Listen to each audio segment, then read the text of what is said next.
Bonjour mes frères et sœurs. Bonjour. Bonjour les internautes.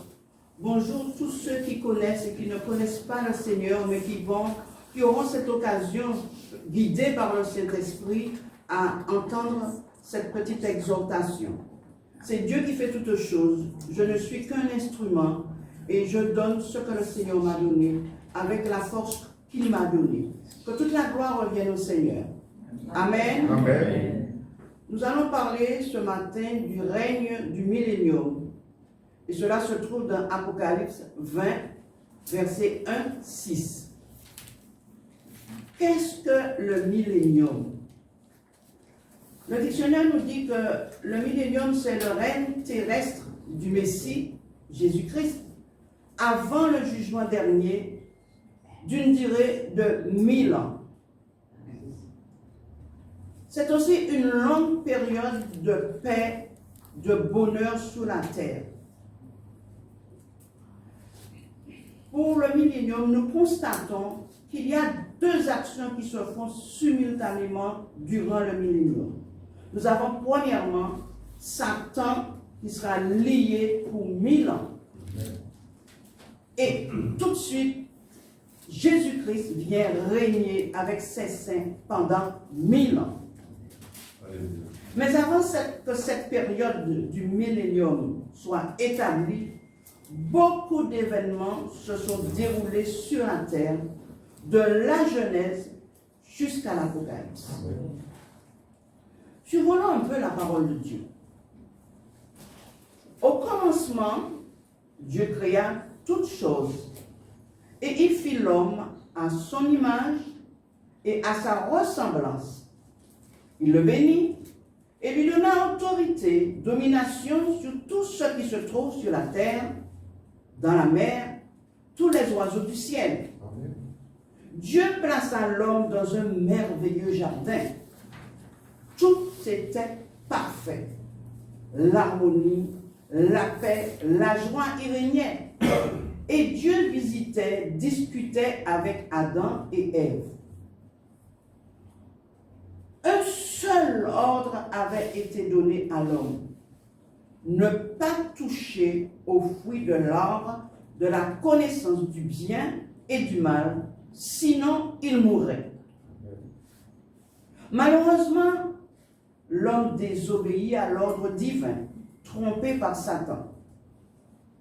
Il fut chassé de devant la face de Dieu, avec toutes les conséquences de sa désobéissance. L'homme perdit son héritage au profit de Satan le diable. Le péché rentré dans le monde, tout fut bouleversé sur la terre. Amen.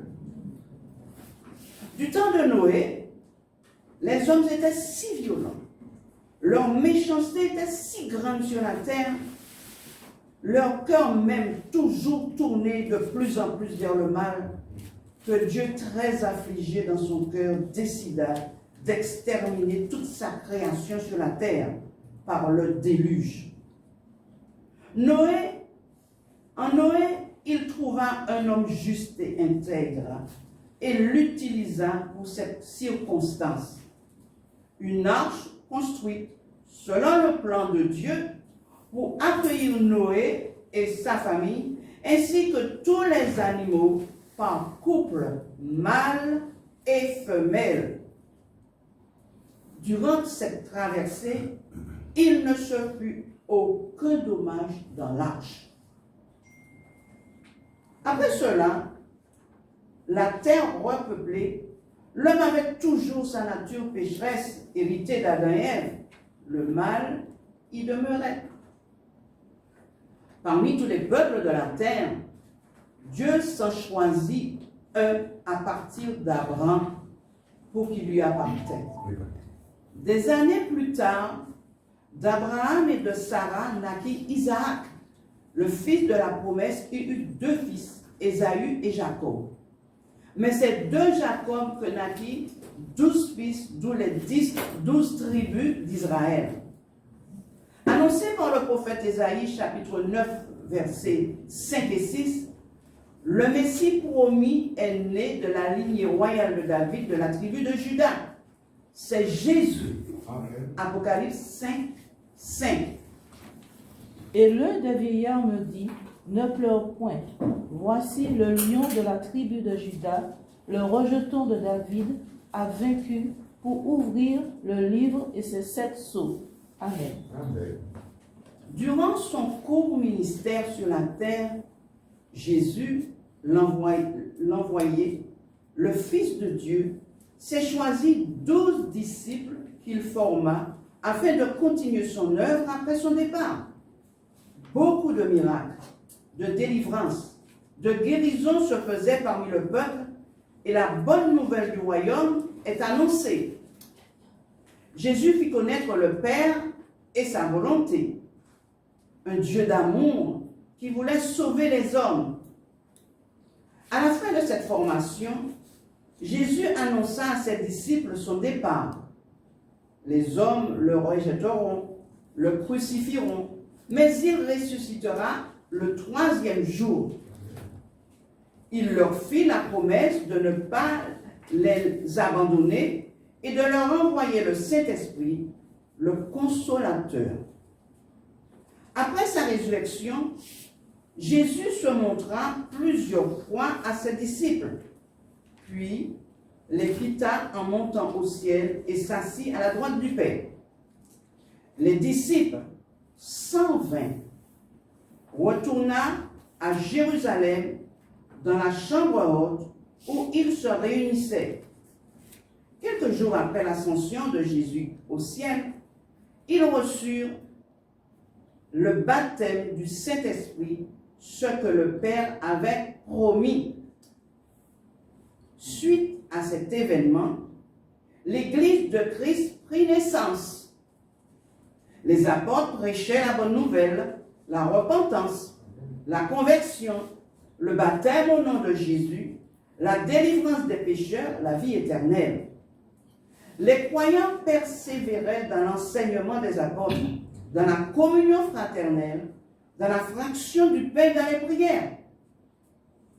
Malgré les persécutions, l'Église s'accroissait avec l'assistance du Saint-Esprit à Jérusalem, chez les païens, dans le monde entier, jusqu'à nos jours. Dans sa parole, Jésus a promis d'aller nous préparer une place dans la maison de son Père et revenir nous chercher le moment venu. Jean 14, 2, 3. Il y a plusieurs demeures dans la maison de mon Père. Si cela n'était pas, je vous l'aurais dit. Je vais vous préparer une place, et lorsque je m'en serai allé et que je vous aurai préparé une place, je reviendrai et je vous prendrai avec moi, afin que là où je suis, vous y soyez aussi. Amen. Amen. Dans Matthieu 24, Jésus nous révèle les signes de la fin des temps. La séduction par le mensonge, la convoitise, la guerre et bruit de guerre, soulèvement de royaume contre royaume, les famines en divers lieux, les tremblements de terre, mais ce ne sera pas encore la fin. Amen. Nous vivons toutes ces choses. Les temps sont difficiles. La violence, la débauche, les crimes, le rejet de la parole de Dieu, l'amour de l'argent, etc. 2 Timothée 3, 1, 3. Amen. Sache que dans les derniers jours, il y aura des temps difficiles, car les hommes seront égoïstes, amis de l'argent, fanfarons, hautains, blasphémateurs, rebelles à leurs parents, ingrats, irreligieux, insensibles, déloyaux, calomniateurs, intempérants, cruels, ennemis des gens de bien, traîtres, emportés, enflés d'orgueil, aimant le plaisir plus que Dieu, ayant l'apparence de la piété, mais reniant ce qui en fait la force. Éloigne-toi de ces hommes-là. Amen. Nous devons nous préparer dans la sainteté, la piété, la fidélité à la parole de Dieu, afin de partir à la rencontre du Seigneur pour jouir des noces de l'agneau. Satan, le diable, ne dort pas. il accélère ses activités pour séduire et ravir les âmes. Il sait que son temps est proche. Une fois l'Église du Seigneur sera enlevée, l'Antichrist s'installera. Il fera des dégâts inimaginables sur la terre. Ce sera la grande tribulation. Les hommes souffriront terriblement. Tous ceux qui n'accepteront pas la marque de la bête seront persécutés à outrance. Certains seront tués de manière horrible, torturés, tandis que dans le ciel il y aura fête, car ce sont les noces de l'agneau. Au cours du 6e sceau, un événement heureux se passe sur la terre des Juifs. Et ceux qui accepteront le Seigneur recevront la marque du sceau de Dieu sur leur front et ne subiront pas le mal que causeront les 4 vents dans Apocalypse 7. Nous n'allons pas le lire, mais l'Apocalypse 7.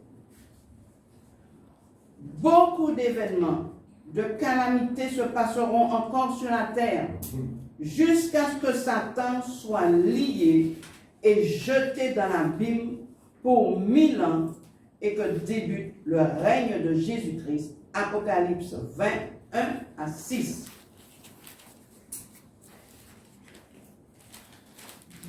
Apocalypse 20, 1 à 6. Puis je vis descendre du ciel un ange qui avait la clé de l'abîme et une grande chaîne dans sa main. Il saisit le dragon, le serpent ancien qui est le diable et Satan, et le lia pour 1000 ans. Il le jeta dans l'abîme, ferma et scella l'entrée au-dessus de lui, afin qu'il ne séduise plus les nations jusqu'à ce que les 1000 ans fussent accomplis. Après cela, il faut qu'il soit délié pour un peu de temps. Et je vis les trônes, et à ceux qui s'y assirent fut donné le pouvoir de juger. Et je vis les âmes de ceux qui avaient été décapités à cause du témoignage de Jésus et à cause de la parole de Dieu, et de ceux qui n'avaient pas adoré la bête ni son image, et qui n'avaient pas reçu la marque sur leur front et sur leurs mains. Ils revinrent à la vie, et ils régnèrent avec Christ pendant 1000 ans. Amen. Amen. Ce règne, appelé le millénium, se fera avant le jugement final de Dieu. C'est un temps où Jésus sera sur la terre, accompagné de l'armée des cieux, l'Église, son épouse, et tous les martyrs de la grande tribulation qui l'ont accepté. Apocalypse 20, 4, 5 que nous avons lu. Ésaïe 65, 19, 25. Peut-être nous on parle tout, un petit aperçu. Ésaïe 65, 19, 25. On lit une partie. Hein? Oui. Je ferai de Jérusalem mon allégresse et de mon peuple ma joie. On n'y entendra plus le bruit des pleurs et le bruit des cris. Il n'y aura plus ni enfant ni vieillard qui n'accomplissent leur jour, car celui qui mourra à 100 ans sera jeune, et le pécheur âgé de 100 ans sera maudit. Il bâtira des maisons et les habiteront, ils planteront des vignes et en mangeront le fruit. Ils ne bâtiront pas des maisons pour qu'un autre les habite, ils ne planteront pas des vignes pour qu'un autre en mange le fruit, car les jours de mon peuple seront comme les jours des arbres. Amen. Amen. Amen. Vous lirez le reste pour connaître tout le contenu. Ils régneront sur les nations qui sont restées sur la terre, car un quart seulement fut anéanti, ce que nous dit Apocalypse 6, 8. Je regardai, et voici parut un cheval d'une couleur pâle. Celui qui le montait se nommait la mort, et le séjour des morts l'accompagnait. Le pouvoir leur fut donné sur le quart de la terre pour faire périr les hommes par l'épée, par la famine, par la mortalité et par les bêtes sauvages de la terre. Amen. Amen. Durant cette période, l'autorité de Christ sera manifeste. La paix, la joie, la sécurité seront répandues parmi les hommes. La nature, la création retrouvera sa beauté, sa perfection du jardin d'Éden, car là où se trouve Jésus le roi, il n'y a que beauté et perfection. Romains 8, 19, que nous n'allons pas lire, mais écrit. Ésaïe 55, 13. Au lieu de l'épine s'élèvera le cyprès. Au lieu de la ronce croîtra le myrte. Les hommes qui seront sur la terre, ceux qui naîtront, connaîtront l'amour de Dieu. Ils marcheront selon les lois, selon ses lois, ses commandements. Israël et toutes les nations seront en paix. Pendant le millénium, les hommes vivront plus longtemps. Ils seront instruits par les Juifs. Et Jérusalem sera la cité sainte où tous viendront adorer le roi. Zacharie 8, 23. Ainsi parle l'Éternel des armées, en ces jours-là, 10 hommes de toutes les langues, des nations, saisiront un juif par le pan de son vêtement et diront, « Nous irons avec vous, car nous avons appris que Dieu est avec vous. Amen. » Zacharie 2, versets 10, 12. 10, 12. Pousse des cris d'allégresse et réjouis-toi, fille de Sion. Car voici, je viens et j'habiterai au milieu de toi, dit l'Éternel. Beaucoup de nations s'attacheront à l'Éternel en ce jour-là et deviendront mon peuple. J'habiterai au milieu de toi, et tu sauras que l'Éternel des armées m'a envoyé vers toi. L'Éternel possédera Juda comme sa part dans la terre sainte, et il choisira encore Jérusalem. Amen. Amen. Après ce temps de repos de 1000 ans, parce qu'il y avait un avant, le milieu, le millénium, où Jésus règne, où Satan est enfermé, mais je ne peux pas finir sans parler de ce après ce temps, juste quelques lignes. Après ce temps de repos de 1000 ans, Satan sera délié pour un peu de temps. Il fera la guerre à la ville sainte, aux saints, mais ce sera sa grande défaite, où il sera jeté cette fois-ci en enfer, les temps de feu et de souffle pour toujours. Apocalypse 20, verset 10.